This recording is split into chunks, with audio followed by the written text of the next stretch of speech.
The first thing I saw was my mother's hands shaking.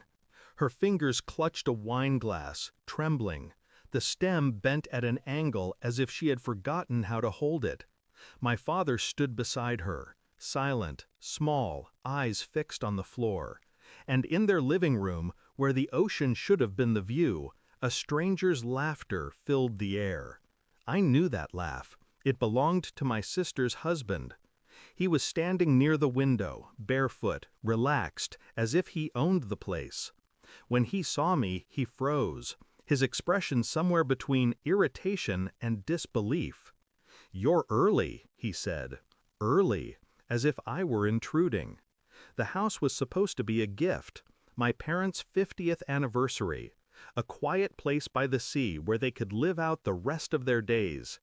I had closed the deal 3 months ago, cash, no mortgage. I told no one, not even my sister. I wanted it to be a surprise. Now, standing in the doorway, I understood the silence in my mother's eyes, the confusion, the fear. I set my keys on the counter. The sound was small, sharp, final. My father tried to speak, but my brother-in-law's voice cut through him like static. "This is my house," he said. "Get out." My mother's glass fell. The ocean kept whispering behind the walls, and I realized I had walked into something that wasn't meant to be seen. It started weeks before that night. A call from my sister, her voice bright, too bright. She wanted to know where our parents were moving, what I had planned.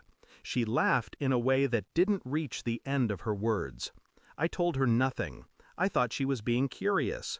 Then the real estate agent called. "Your sister came by," he said, hesitant. "She said she's your financial partner, wanted to check the property." Partner? She had always been good at pretending. When we were kids, she'd cry to get what she wanted. She learned early that people believed tears faster than truth. I wanted to believe she'd grown out of it, but now, seeing her husband standing in that house, her fingerprints were everywhere. New furniture, fresh paint, their wedding photos replacing mine on the hallway wall. I remember walking through the kitchen that night, every object whispering the same betrayal. The blue dishes I had chosen for my mother now stacked in another woman's cabinet. The smell of her perfume, floral, fake, heavy. My sister came down the stairs then, smiling, wearing silk, her voice light. "You should have told me you were coming." I said nothing, because sometimes silence is the only sound strong enough to hold the truth in place. I didn't confront her, not yet. I smiled. I congratulated her on her new home. I even stayed for dinner. My parents didn't eat.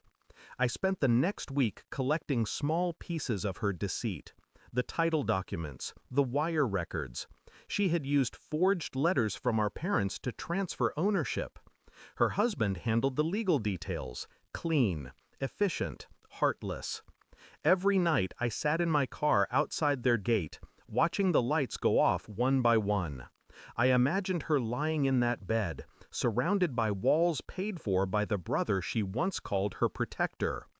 People talk about betrayal as if it's an explosion. It's not. It's a slow leak, a sound you almost miss. By the time you know this, the damage is already complete. When I finally hired a lawyer to trace the transactions, the evidence came faster than I expected. Signatures matched, accounts connected.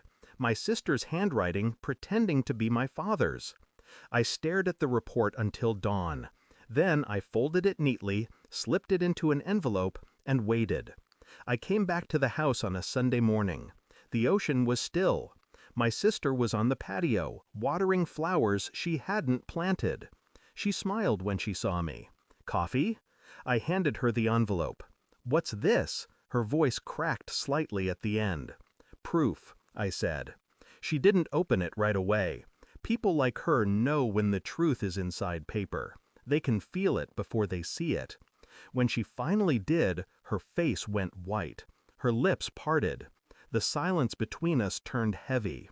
Her husband appeared behind her, half asleep, half aware, and she turned toward him like a child looking for permission. He read it. His eyes hardened. Then he whispered something I couldn't hear and walked back inside. She stood there alone, shaking. I said nothing.